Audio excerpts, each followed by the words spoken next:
to a distant place, just us two, somewhere new. We could stay here forever.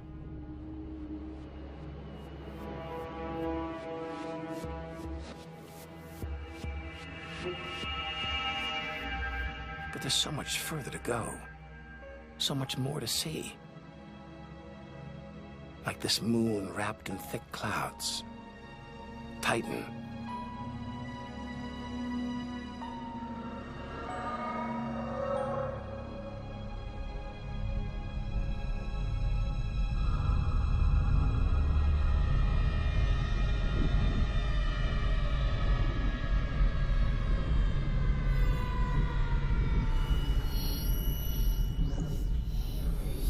There's an atmosphere down here. There's wind, rain, even seasons. Rivers, lakes, and oceans. It looks so familiar, so similar to Earth.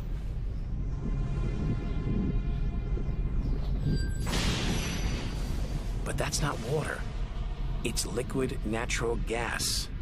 Hundreds of times more natural gas than all the Earth's oil and gas reserves. Maybe one day we'll use this energy to fuel a colony. Assuming there isn't life here already.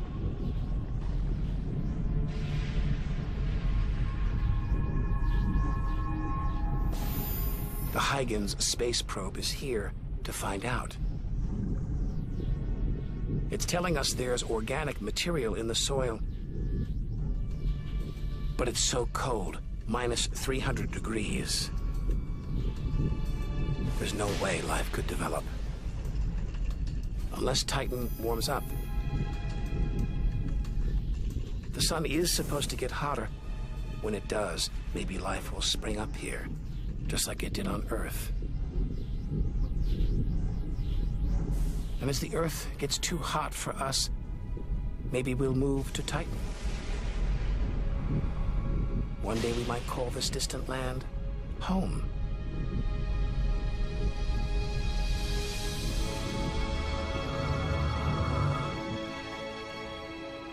Home. We're at least 700 million miles away now. After this, we lose visual contact with Earth. We're standing on a cliff, looking out over a great chasm that stretches to the beginning of time. Do we have the courage to jump? We're in the solar system's outer reaches. Unseen from Earth, unknown for most of history. It's like diving into the depths of the ocean.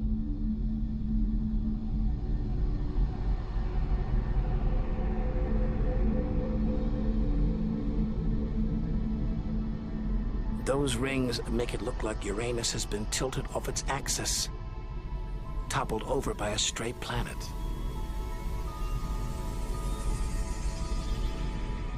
It's eerie out here. Already beginning to feel small, lonely. Maybe this is how we'll feel at the edge of the universe. But we've barely left the shore. If the solar system was 1 mile wide, so far we've traveled about 3 inches.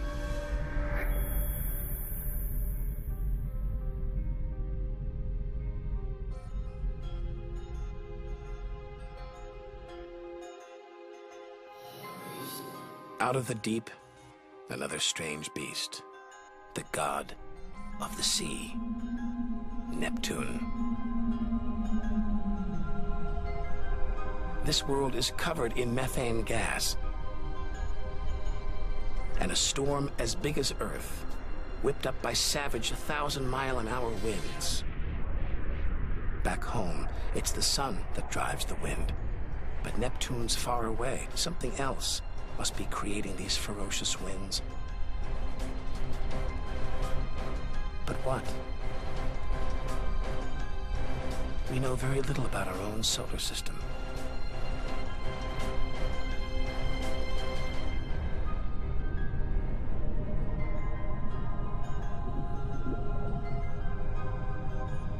After all those balls of gas, a solid moon. Triton. Solid, but not stable. Just look at those geysers, cosmic smokestacks, pumping out strange soot. And this moon is revolving around Neptune in the opposite direction of the planet's spin. A cosmic battle of wills that this angry moon is destined to lose.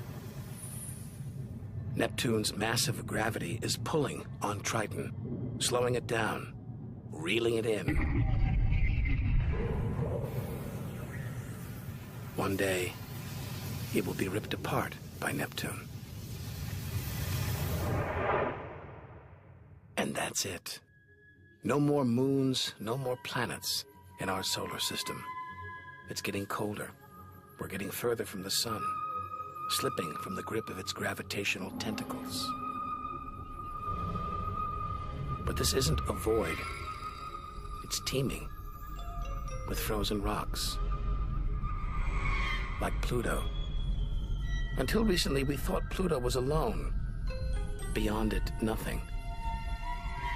We were wrong. More frozen worlds. Discoveries so new nobody can agree what to call them. Plutinos, ice dwarfs, cubewanos. Our solar system is far more chaotic and strange than we had imagined.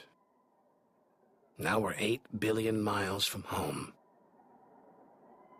The most distant thing ever seen that orbits the sun. Another small, icy world, Sedna, discovered in 2003. Its orbit takes 10,000 years to complete.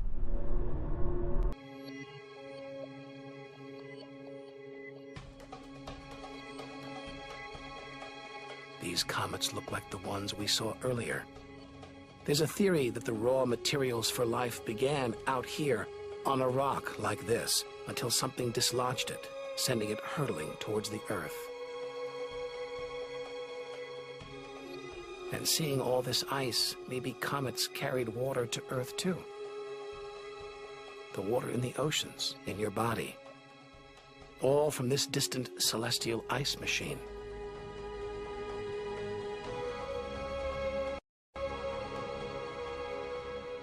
We're 5 million, that's 5 trillion miles from home. But this is still only a baby step. Ahead, trillions of miles, billions of stars. Time to stop looking back and start looking ahead. To step out into the big wide universe.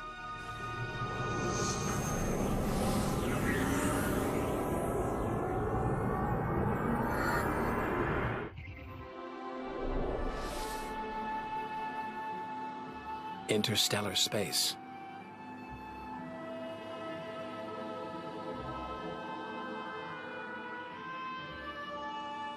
Billions of stars like our own sun, many with planets, many of those with moons.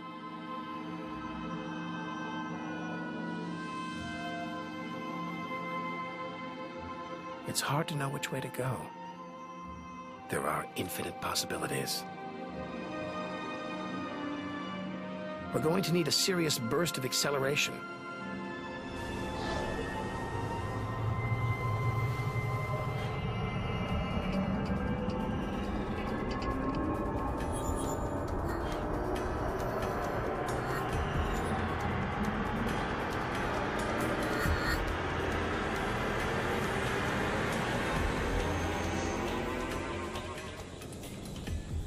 $25 trillion miles from home.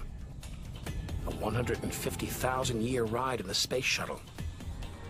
And we've only just reached the first solar system beyond our own. Alpha Centauri. Not one, but 3 stars. Spinning around each other, locked in a celestial standoff.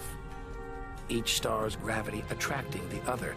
Their blazing orbital speed keeping them apart.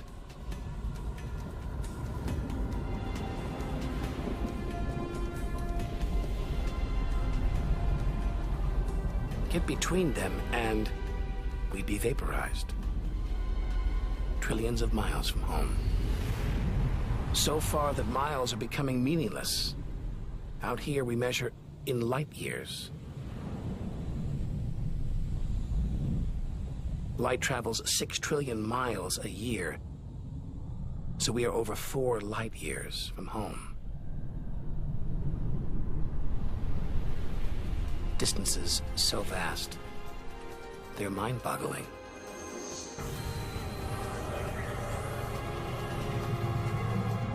Who knows what strange forces lie ahead, what we'll discover when, if, we reach the edge of the universe.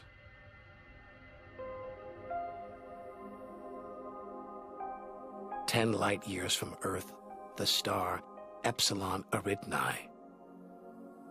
Spectacular rings of dust and ice, and somewhere in there planets forming out of the debris, being born before our eyes.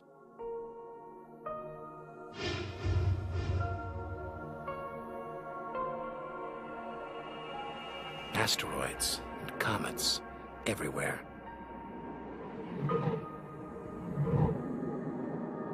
We could almost be looking at our own solar system billions of years ago, with comets delivering the building blocks of life to these young planets.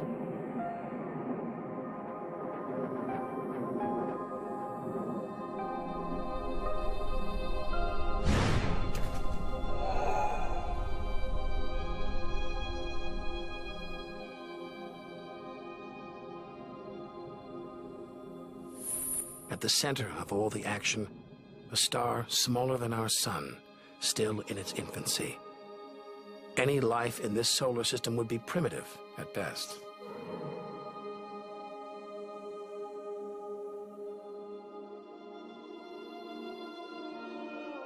There must be more mature solar systems out here, but finding them is like looking for a needle in a cosmic haystack.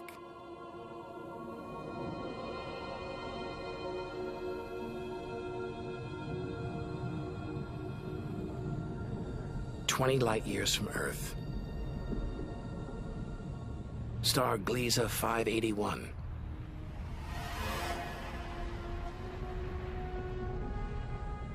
It's about the same age as our sun.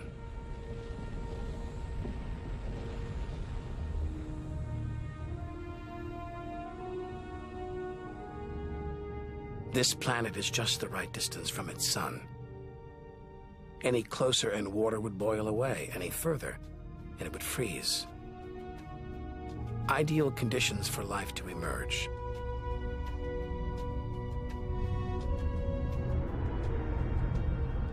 And if a comet has struck, delivering water and organic materials, then life, complex beings like us, even civilizations like our own, could be down there, right now.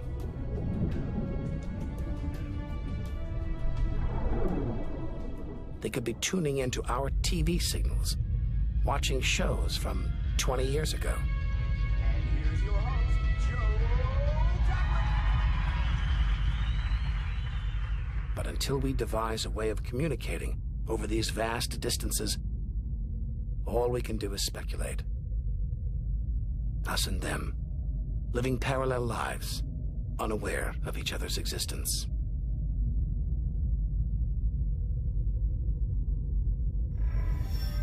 Unless life has come and gone.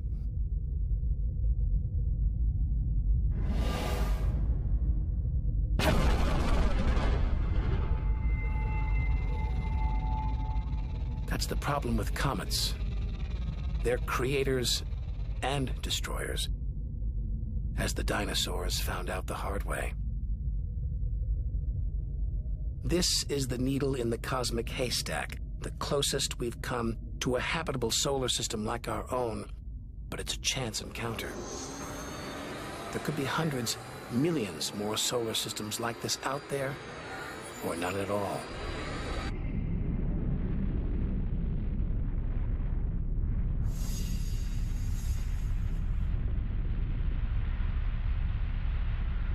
Some of the atmosphere on this planet, Bellerophon, is being boiled away by its nearby star.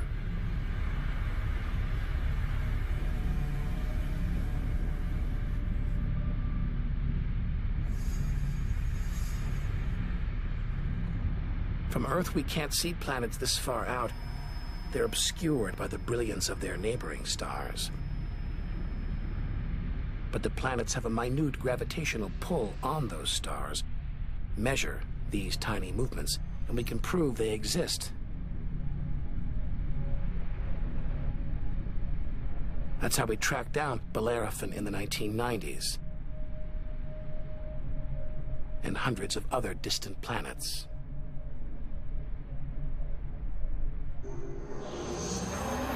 "65 light years from Earth." Turn on your TV here and you'd pick up Hitler's Berlin Olympics.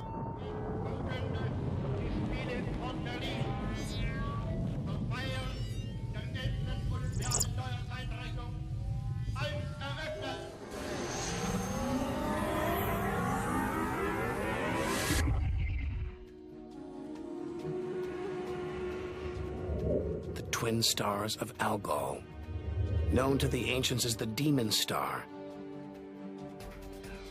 From Earth, it appears to blink as one star passes across the other. Up close, it's even stranger. One star is being sucked towards the other.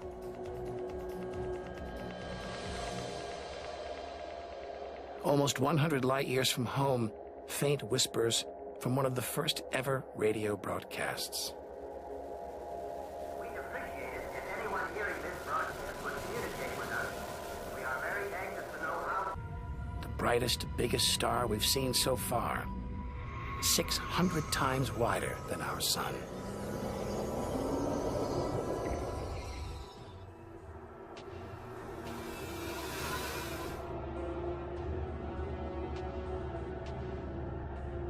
But this, it's not a star. Not a planet. Not like anything we've seen.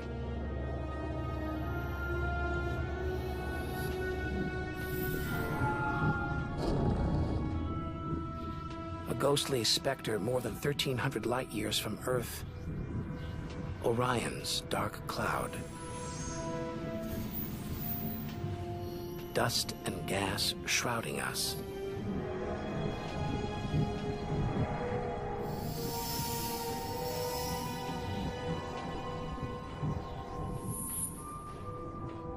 There, deep inside, a light, pulling the dust and gas towards it, heating up, merging into a ball of burning hot gas. Like a star, like our sun, in miniature. Inside, it's millions of degrees. So hot it's beginning to trigger nuclear reactions, the kind that keep our sun shining, making energy, radiation, light. A star is being born.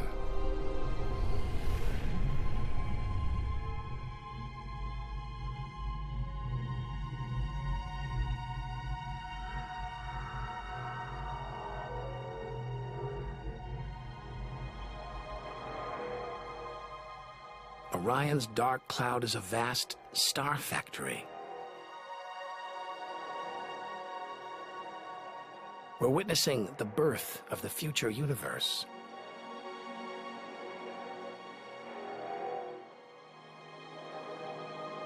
We've come to expect destruction, but this is one of the universe's greatest acts of creation.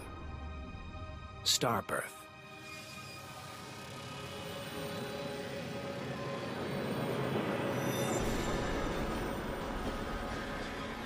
This doesn't look right.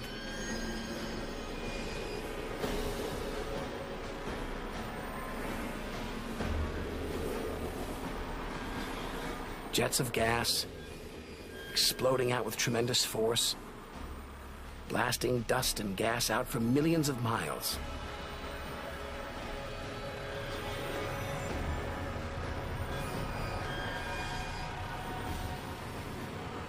It's unbelievably violent and creative. Nebula. Vast, glowing clouds of gas hanging in space. With no wind out here, they'll take thousands of years to disperse. They seem to be forming a vast stellar sculpture. Nature is more than a scientist, an engineer. It's an artist on the grandest of scales.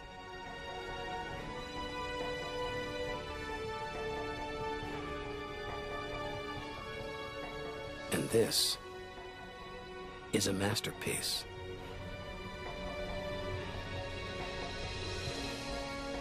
Stars are born, grow up, and then what? Do they die? Do they slip quietly into the night or go out with a bang?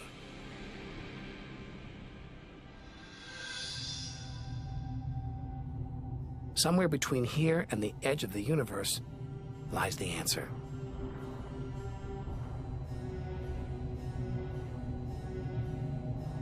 Luminous clouds suspended in space, encircling what was once a star like our own sun.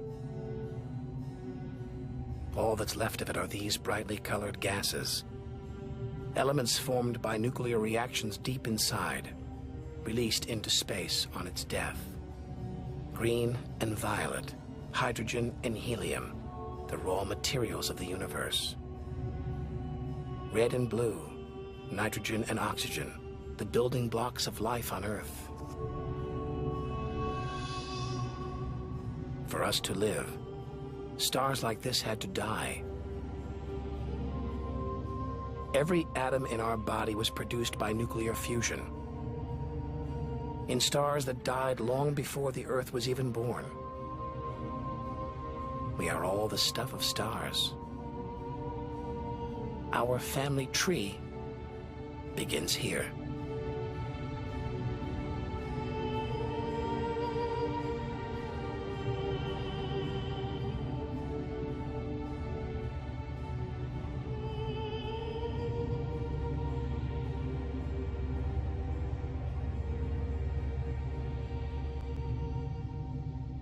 At its heart, the ghost of a star.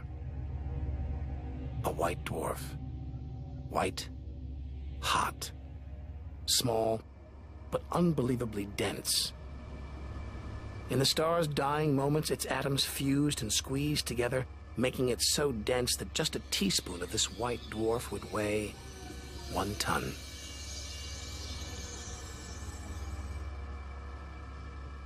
It's a chilling premonition of our sun's fate.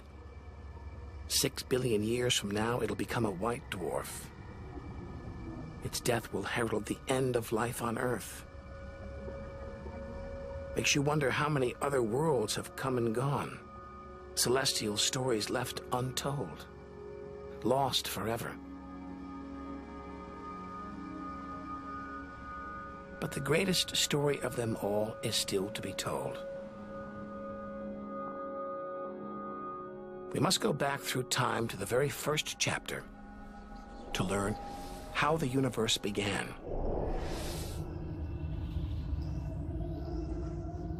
The scattered remains of a dead star, the Crab Nebula. 6,000 light years from home, deep inside a stellar graveyard. We've learned so much. Seen things we'd never have believed possible. Now sights like this, wonders once beyond imagination, we take in our stride. We're ready to face whatever lies ahead, determined to reach the edge of the universe. This is the calm after the storm, after a massive explosion, a supernova that turned a star into dust and gas.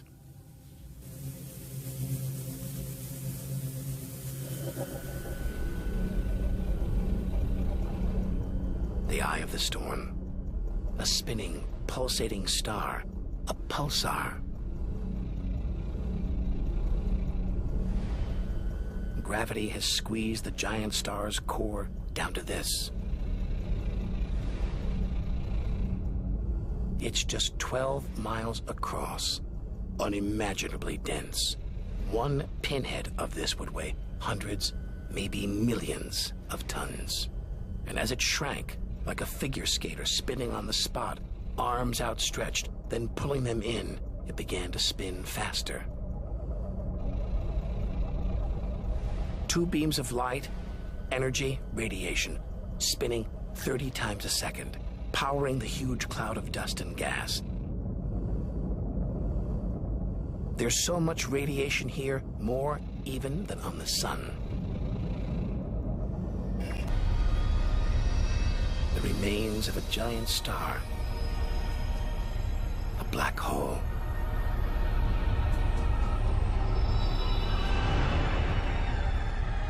Far denser than a pulsar, and impossible to resist.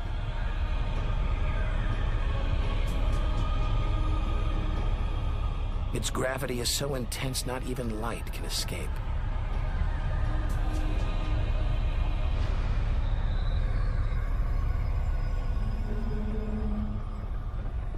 This asteroid, it's a lump of solid rock, but it's actually stretching, being dragged towards the gaping hole. Inside, there's no matter as we know it. No time, no space. All the rules of physics collapse.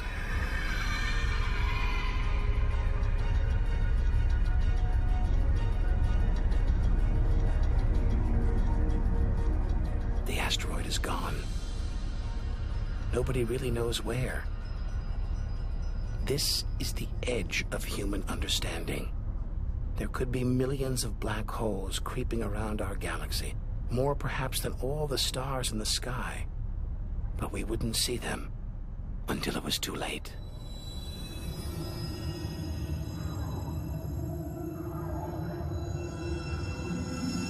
Like this star, spiraling, disappearing down an invisible sinkhole. Who's to say we don't live inside a vast black hole? That the whole universe isn't inside one right now, inside another universe. Think about it for too long and your mind reels. Sometimes it feels like the more we see, the less we know.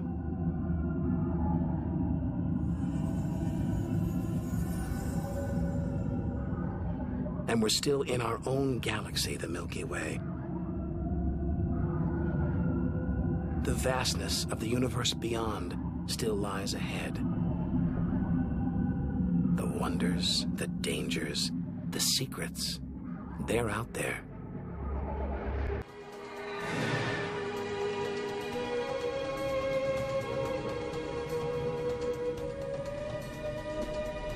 Everything we've seen so far is inside the Milky Way.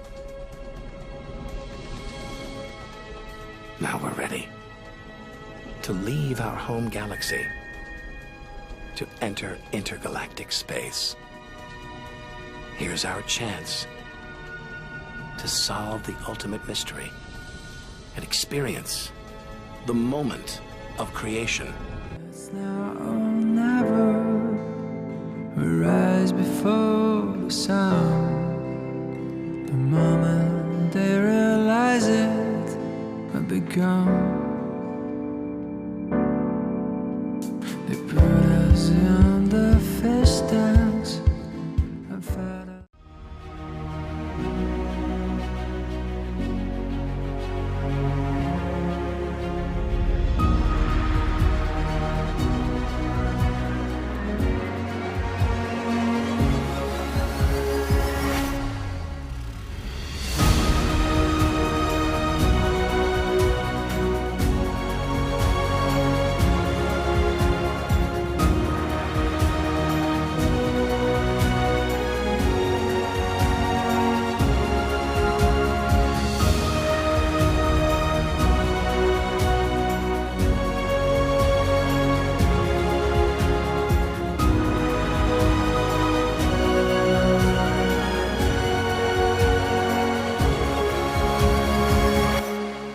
Dark matter. So mysterious we can't see it, feel it, taste it, touch it, or even measure it.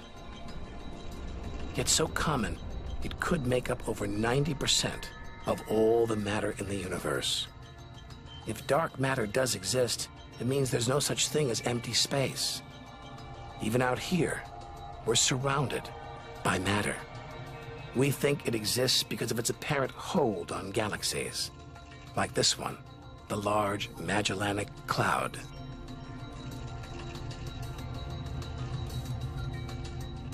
A 6 billion year journey in today's fastest spacecraft, 106,000 light years from the Milky Way at the edge of its gravitational reach. This galaxy should spin off into space, but something is holding it here, something invisible, powerful, dark matter. Stars, clusters of stars, nebulae. It's a vast astronomical treasure trove.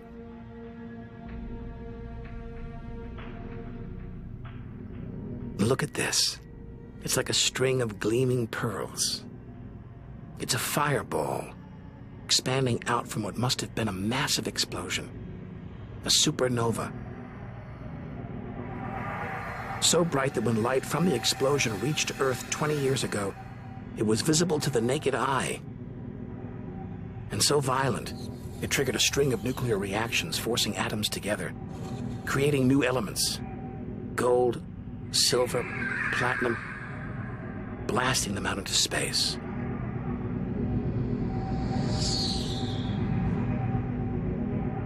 The gold in the ring on your finger was forged in a massive supernova like this, trillions of miles away, billions of years ago.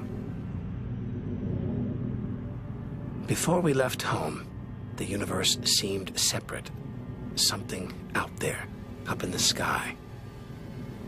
But now we know better. We are the universe, and it is within us.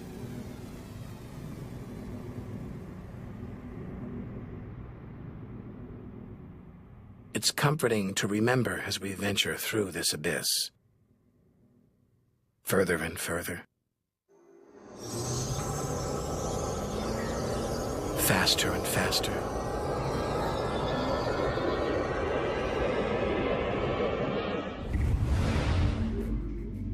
The Andromeda Galaxy, 2.5 million light years away. It's racing through space.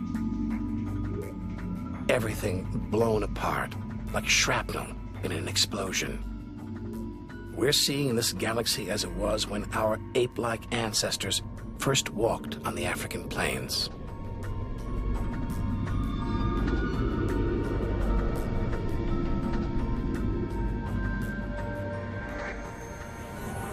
Further through space, and further back in time. Hold on.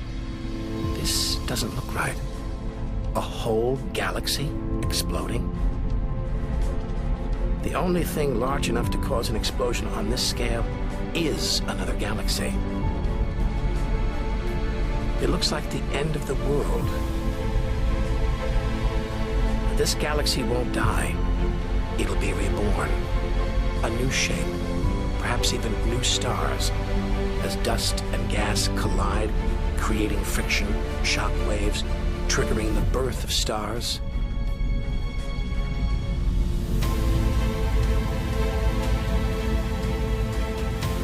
There's order in this chaos, a pattern behind the infinite variety, an endless cycle of birth and death, creation and destruction. It's a pattern woven through the vast fabric of space that binds each of these galaxies. There are billions of galaxies, each with billions, even trillions of stars. Maybe more stars than there are grains of sand on all the beaches on Earth.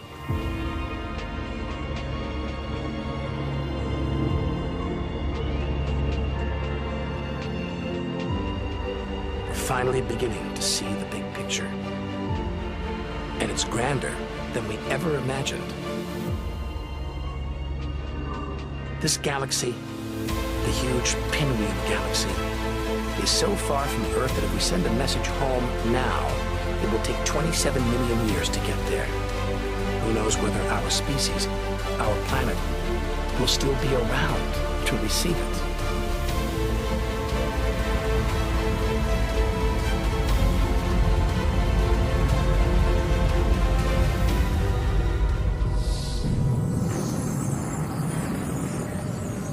travel on, back through time. Past the point where the dinosaurs were wiped out. Past the moment where the first creatures crawled onto land.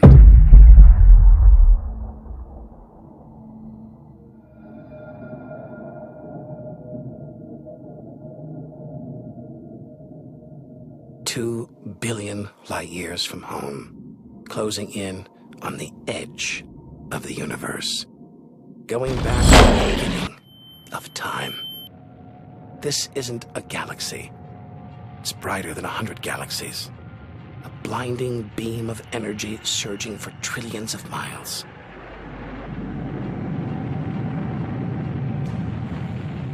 Something this big, this bright, must be incredibly powerful.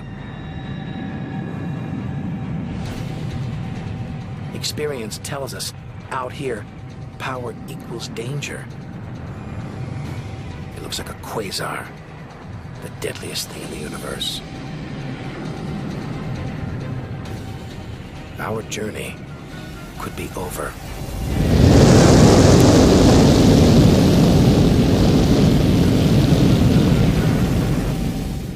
The deadliest, most powerful thing in the universe. A quasar. A swirling cauldron of superheated gas.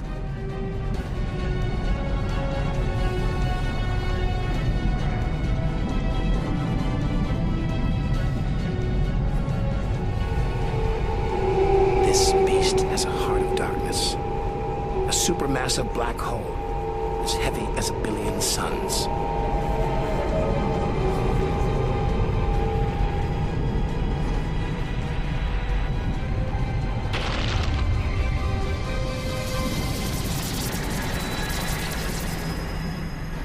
It's ripping apart whole stars, devouring them, until they're nothing, lost forever from the visible universe.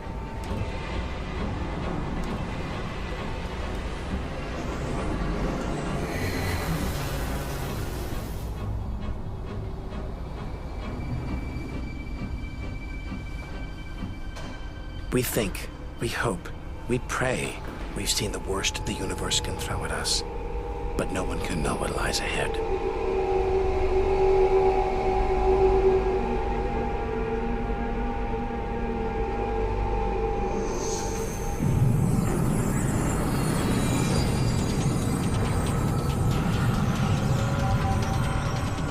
We'll need to go further, go faster.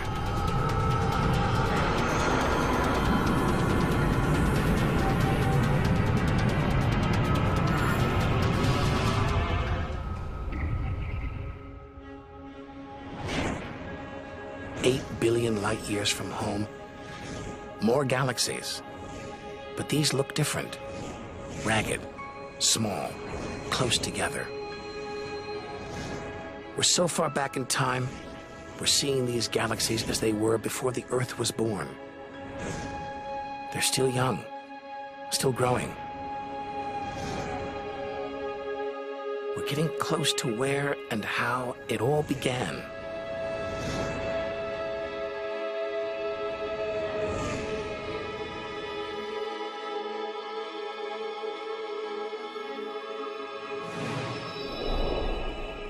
Look at the galaxies now. They're more like primitive plankton, floating in a vast dark ocean.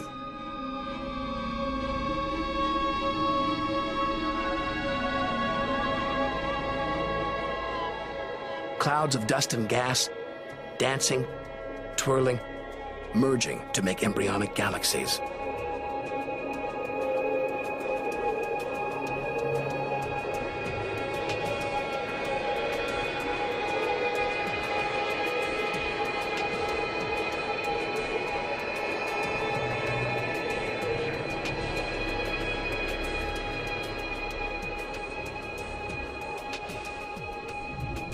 They're disappearing. We've gone back before the stars were born, into a cosmic dark age. And before that, light, the afterglow from the massive explosion, that created the known universe.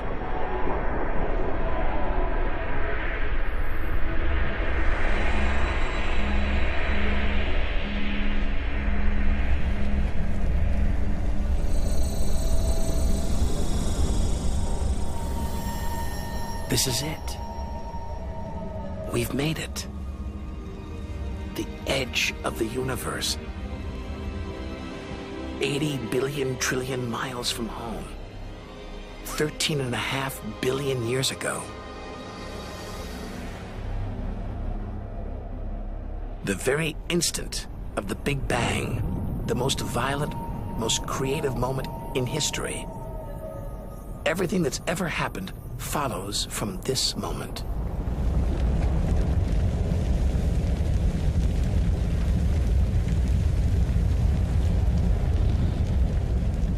Every religion, every culture has pondered it. But we still don't know what sparked this act of creation, or why. This is where our journey ends, and the universe begins.